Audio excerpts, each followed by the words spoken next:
Alright, y'all. I'm driving back from my first official IDPA match, and I just wanted to talk a couple things that I saw and heard at the match today. They go on the lines of absolutes and range-isms. Absolutes being someone who's an instructor, a safety, or a coach, giving a you should always or you should never type statement based on like a tactic or an activity. So there was a stage within the IDPA shoot where you're walking, the scenario is you're walking towards targets, you know they're there because they're cardboard, and the buzzer goes off, and that's when the threat appears. So the idea is that you stop and or move backwards while engaging the threat. And the next step was to move back to cover, notional cover. It's just a barrel, which is fine. But a comment was made, never turn your back on the threat. Now,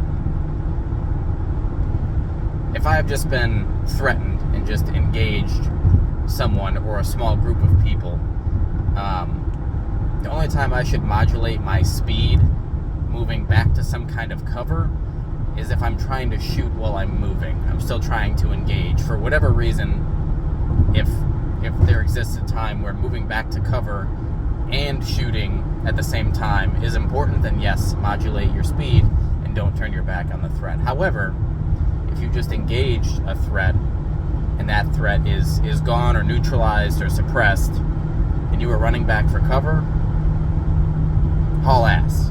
Like, there's no reason to modulate your speed or move kind of slowly just because you don't want to turn your back on the things you just shot.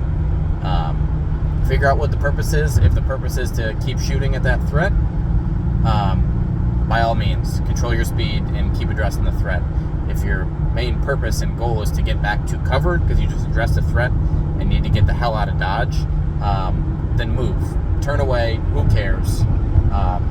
Move as fast as you can back to cover. Do things like your reloads and then come out from cover, gun first, ready to address a threat. Because yes, you did lose sight of the threat while this was happening. The other range-ism that I understand is a thing for competitions, IDPA and in IDPA competitions, that the gun always being downrange is done for safety purposes. So even when you're running back, your gun is turned away back towards downrange because that's the only safe area, safe way to do it. And that's a range-ism.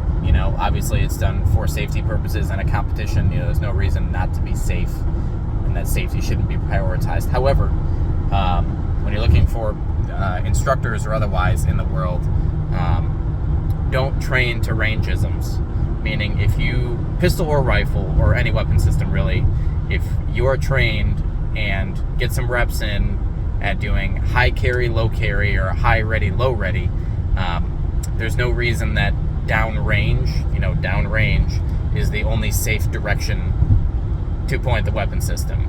A good high or low carry, I've done that in the training environment, I've done that deployed, I've done it in a CQB shoot house in real life and in training.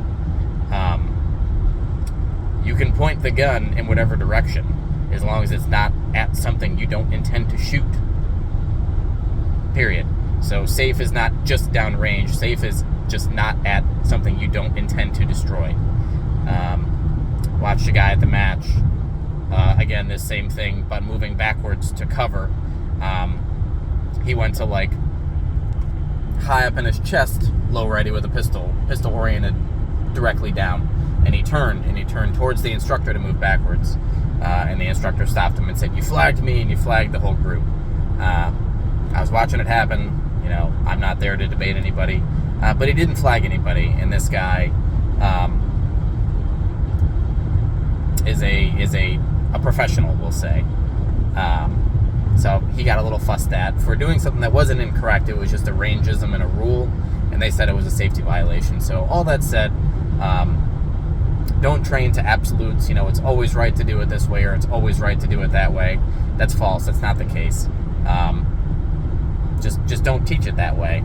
And the second part, don't continue to train and get your reps against range-isms, realize that they are range-isms and take them for what they are, and still train to be safe with your weapon system regardless of which way is downrange.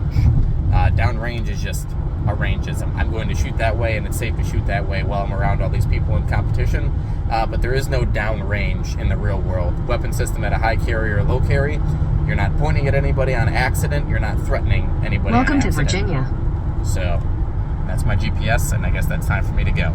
But that's all. Thanks for coming to my TED Talk, / rant.